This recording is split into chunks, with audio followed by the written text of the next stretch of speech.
audiovisual translation. Thank you. Audiovisual translation as transfer of meaning.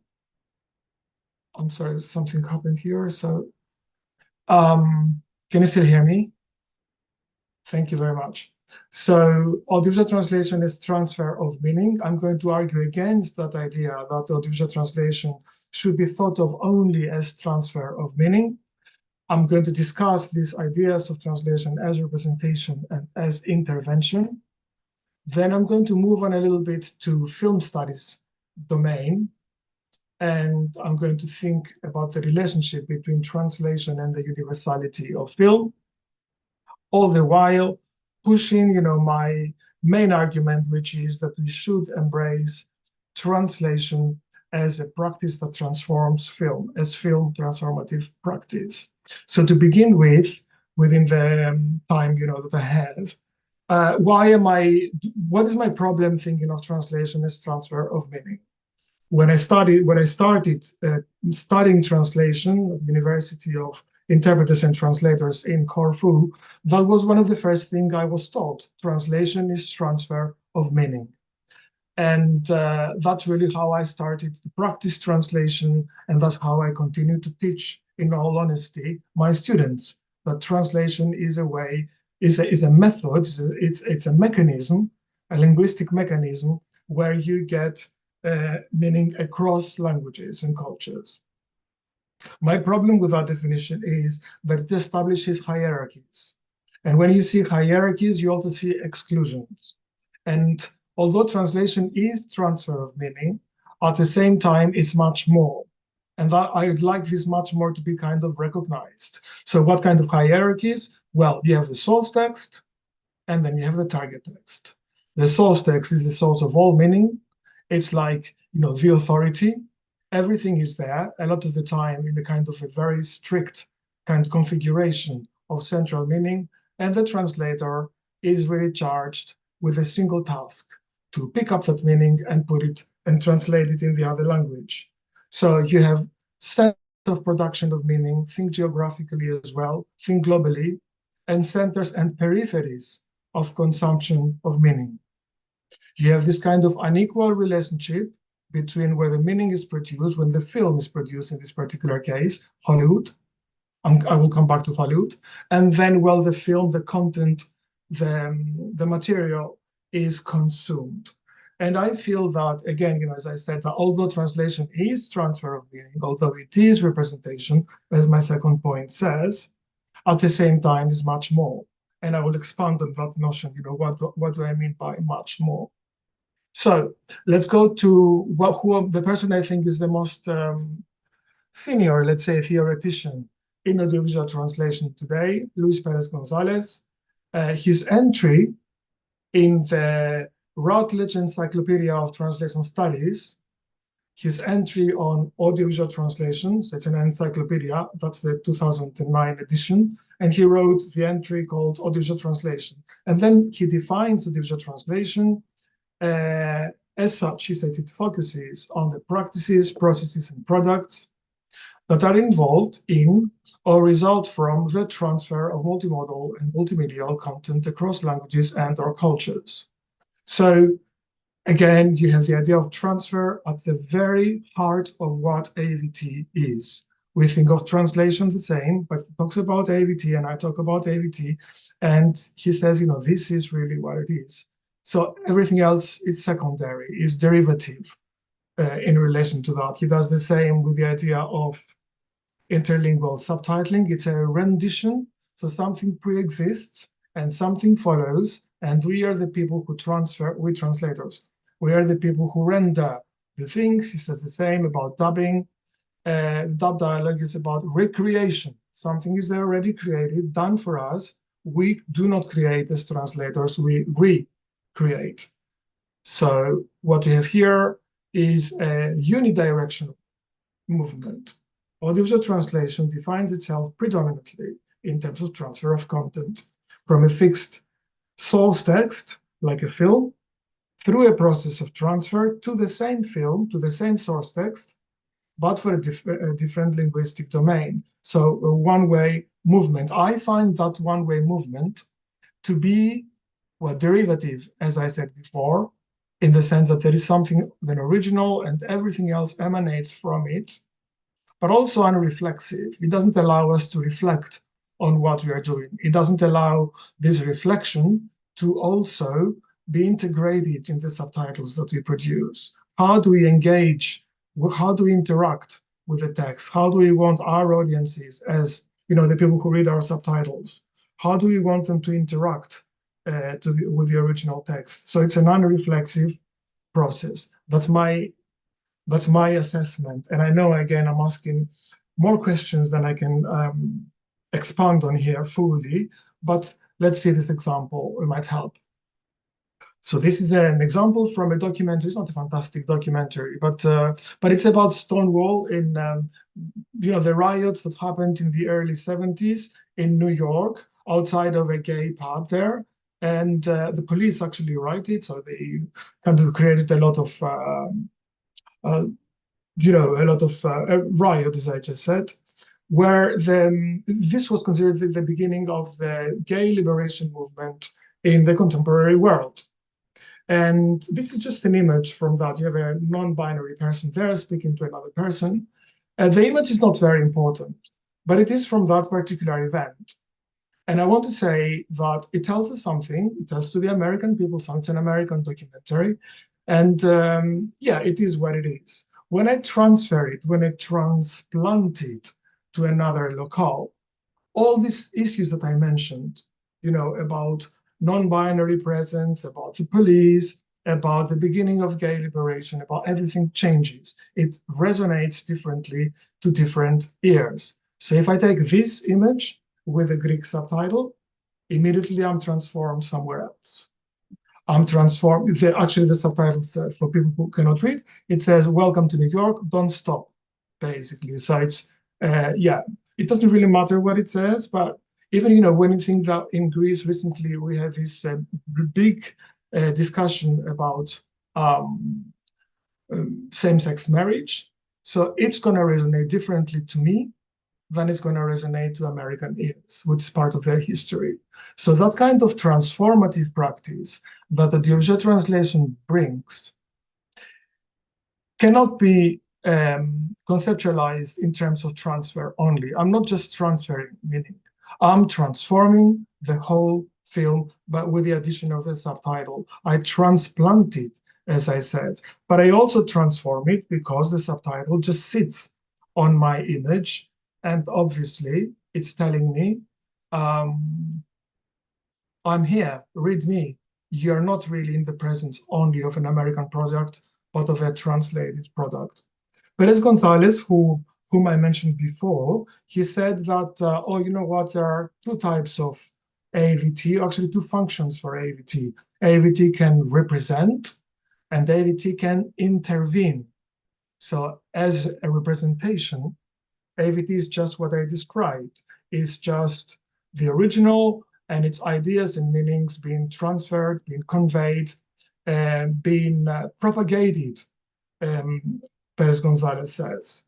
And then from that, he says he distinguishes another function of AVT, which is AVT intervenes. And by that, he means fan subbing, and he means other co-creational engagements with AVT, where people just do this for fun and for the promotion of their own political purposes. So these are the two ideas of Perez Gonzalez. He structures the book that I have here on screen, structures it along this distinction. It's here, actually, it's this book here.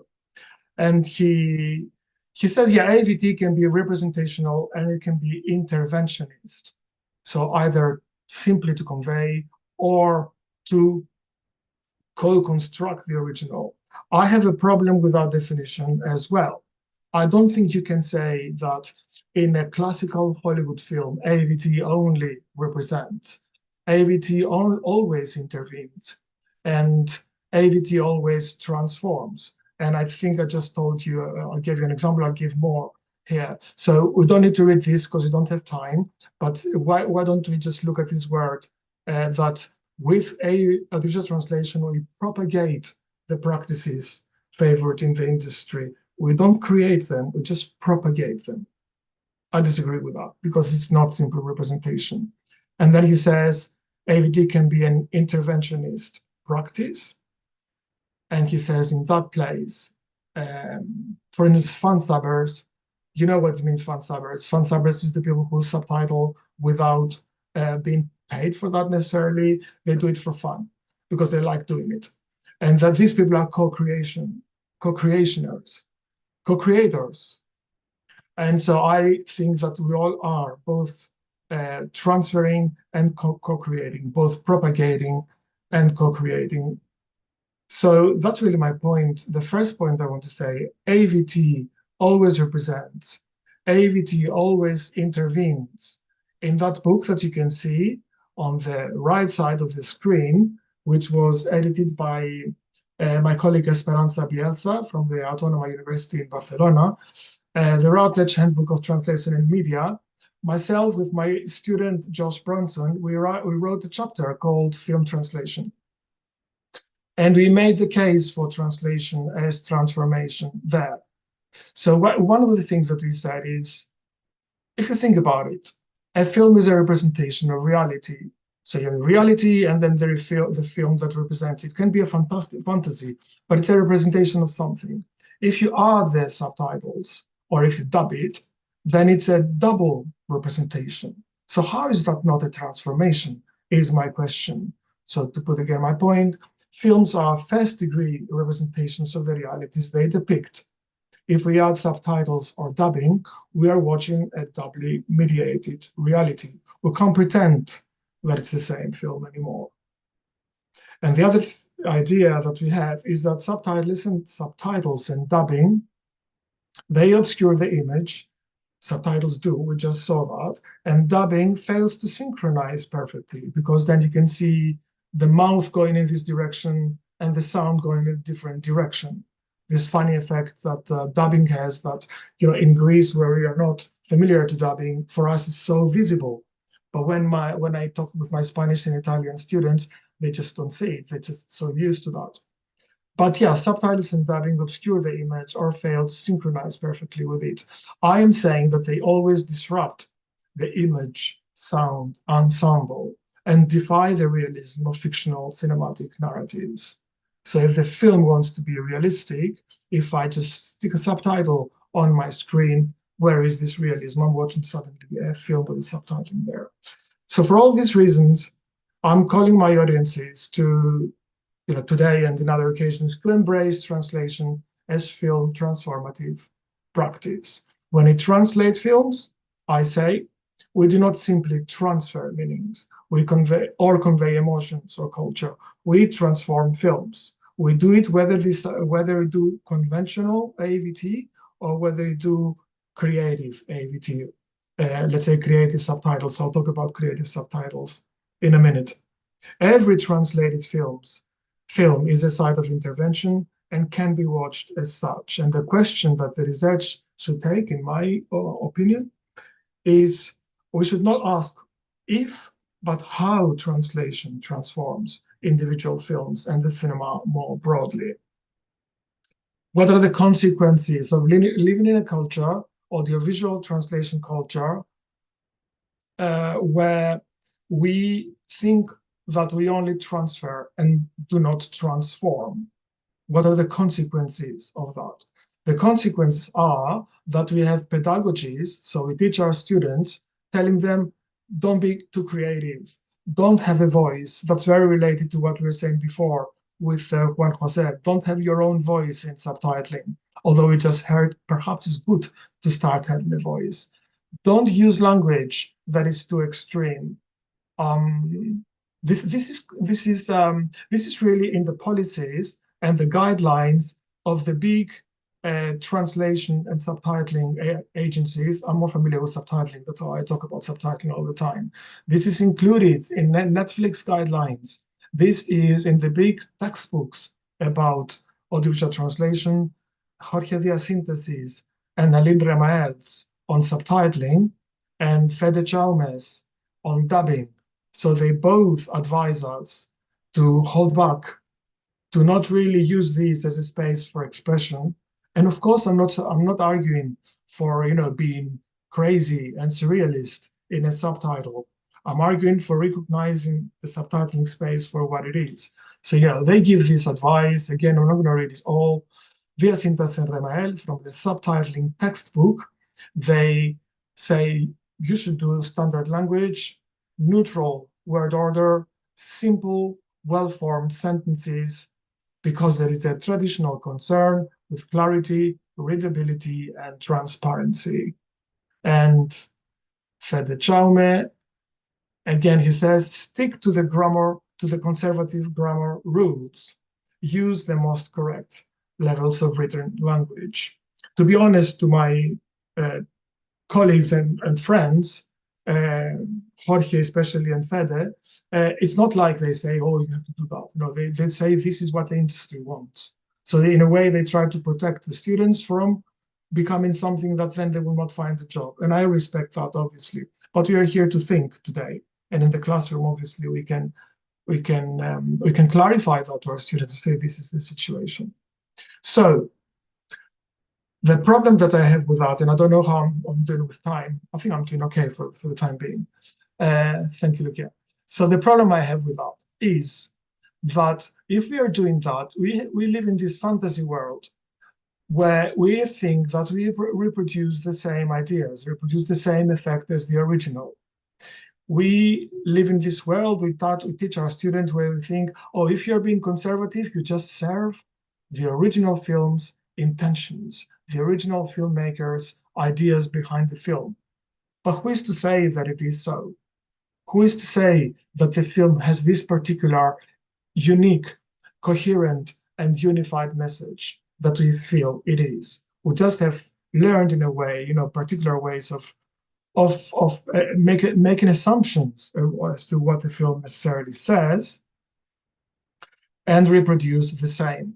And then translation becomes not a method, I would say even a social method or a cultural method of producing difference and progress in the world, which it nominally should be, but translation is a method for eliminating difference, for pretending that it's all the same, it's all what this authority, today I call it Hollywood, as you will see, another day I'll call it something else, want. Okay, so creative subtitling, I promised you I would say a word about that, are not, they're not doing the same. This is a film that I have here, an image from, Night Watch, Beckman Betov. It's a Russian film. The director thought that if they added creative subtitles, they will make it more attractive to the West. So they created their own subtitles. It's a gothic horror film. This character is being afraid, and then there is this moment where he says, no, stop, that kind of thing. And you see how then the director of the film represented that on the screen with subtitles that move. Actually, in reality, they are coming towards you, like the voice of the actor, and you can see how they can hide between the fingers and all that. So it's like a lively representation. I'm just putting there to say that this statement, this approach within certain conventions, in a way should really be affecting the way we do subtitling in general. Let me see what McClarty, who is the main scholar in creative subtitling, has said about creative subtitles. He said, the aim of creative subtitles is not to invisibly reproduce the same effect on the target audience as that of the source audience. For who is to say what that experience is? Who is to say that that experience can be defined as one single unified experience? Creative subtitles then aim to achieve difference rather than sameness. I think this is true, not only for creative subtitles, but for all subtitles, for all audiovisual translation. We need to change our premises. That's my idea, therefore. We need to change our ideas, our concepts, and then start moving from this conventional idea that the main players in the audiovisual translation agency, the main ideas that they have set for us. That's why I have, this kind of beef with audiovisual translation, because as a discipline, it tells us this is it, find your way after that. But why does it have to be in this way? Things do change, and perhaps in my opinion, it's time to change it. I now, in my current research, relate that idea of conventional subtitling, restricted subtitling, and audiovisual translation as a form of transfer. I relate it to Hollywood and to that idea that films are unified and universal types of content. So when you see a film, like these films here, you are asked to assume that they have a single meaning that actually is present in every line of the dialogue that we translate. And to be honest, Hollywood has tried a lot to actually produce unidimensional films. Although, don't get me wrong, I like Hollywood, I watch Hollywood. When I subtitle Hollywood, I love it even more because I realize how in reality it is not like that. There is so much more in every film. But the idea of the studio culture is really to produce one-dimensional films. This idea of universality in film, and I'm going to bring now a little bit of film studies in my discussion, this idea of universality in film, it comes from silent movies when there was no language. And even, photography even, where they said, oh, a silent film is finally a way that art has found to represent reality that is the same for everyone. Everyone, regardless of race, language, culture, history, will understand the represented reality in the same way. So cinema's presumed universality. In the early years of film, a particularly potent metaphor emerged. Silent cinema was understood to speak a universal non-verbal language and to exist, therefore, in a realm before translation. So bear with me now, it's a little bit theoretical and outside of the usual space of AVT, but a few film studies concepts are not bad anyway. So there was this myth that cinema is like total, as in like André Bazin, who is a French theorist, he said, the camera is objective. The way we understand films is not affected by linguistic difference. Cinema is total. The camera captures reality as it is, where you come from Sudan, from Myanmar, from Brazil, from Greece, from Spain, from the UK, you understand the same thing, right? So ideas that are not acceptable anymore, and I simplify a little just to make my point, because things are a little bit more complicated. But again, bear with me. Siegfried Kracauer, also in his theory of film, he said, cinema redeems physical reality. It captures it the same way for everyone. So what does this mean for translation? For one thing, it means that language is a problem for this theory, because when we translate, we can no longer think that film is the same for everyone. For another thing, it means that cinema constructs us as spectators. We become the same singular mind that watches this unified and universal film. There is actually a film by Edgar Pera called The Amazing Spectator, which discusses not exactly that, but this idea is there of the universal spectator. We are all the same. That's the assumption there. And that relates also to my question before to Juan Jose. Is there a universal spectator? Is there a universal blind spectator? But back to my point, mainstream narrative cinema produces its own universal spectator, regardless of culture, language, race, sexuality, and history. No wonder then that we translators are invisible. No wonder that our role is not valued. If cinema really is the same for everyone, if subtitles and dubbing is not really important because film is the same for everyone, then yeah, translation is just transfer. But I believe it's not so.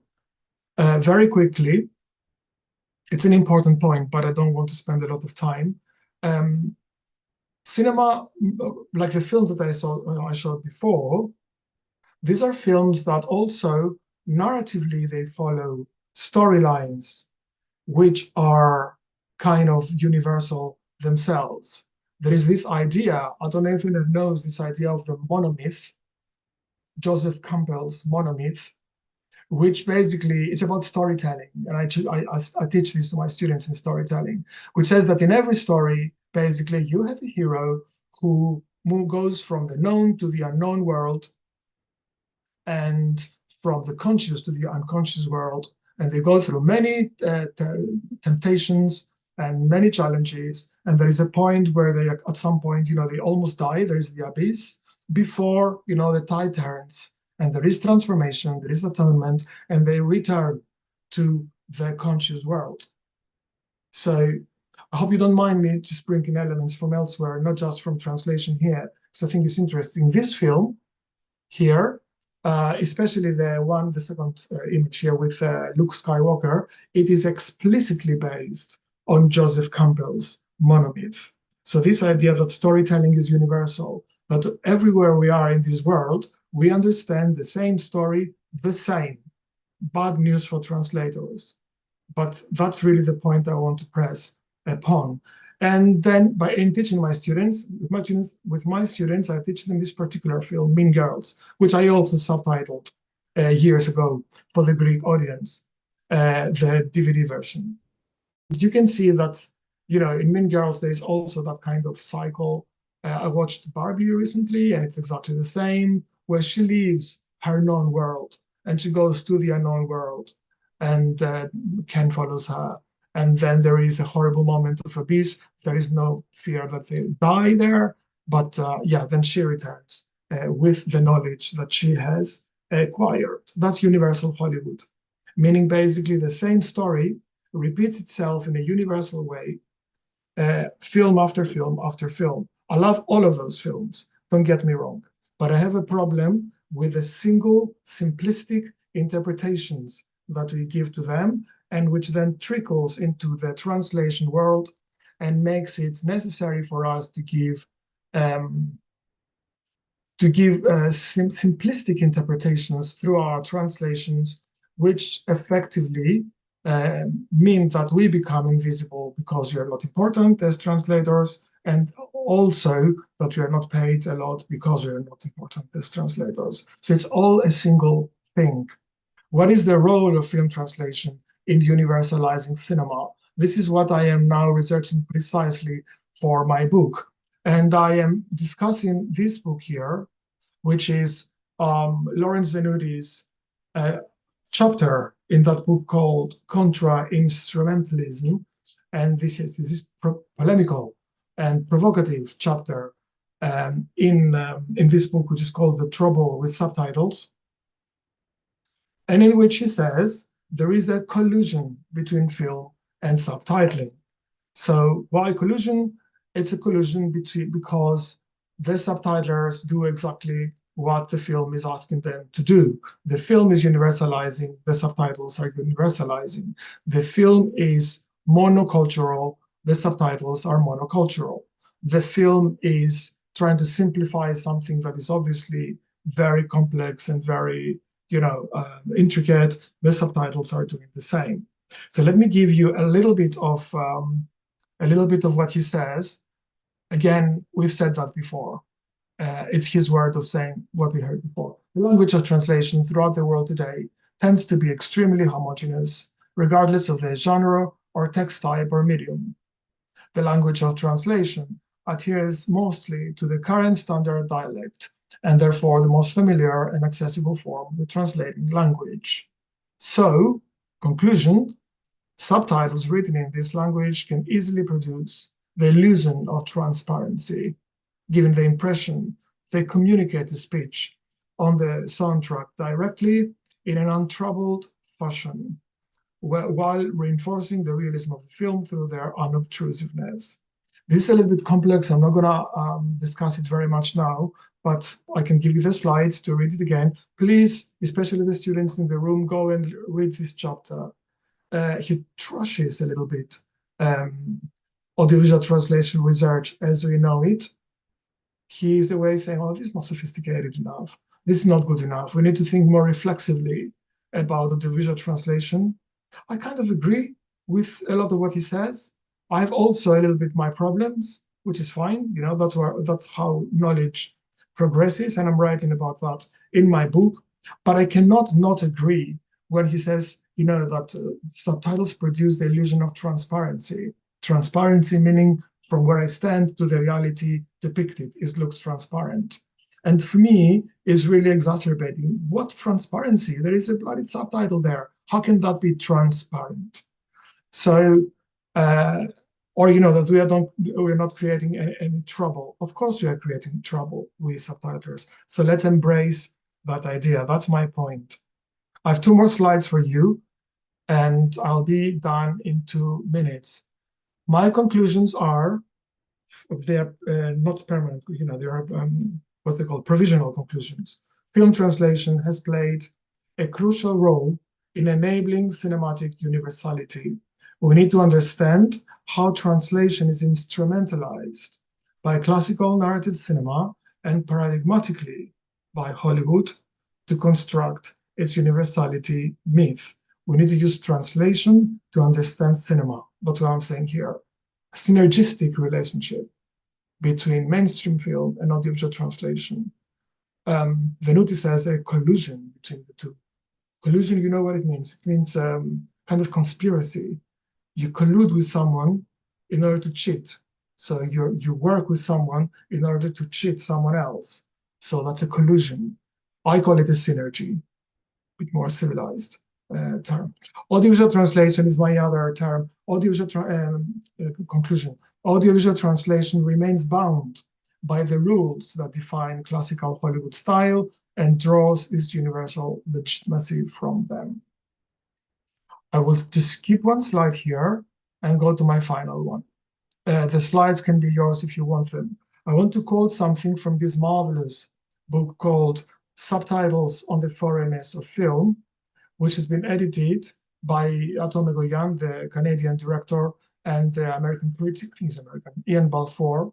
And there you have this film professor, Eric Gustin, who says that all subtitles invariably transform the original text. This concept of transformative subtitling seeks to delink and deterritorialize the subtitle version from the original.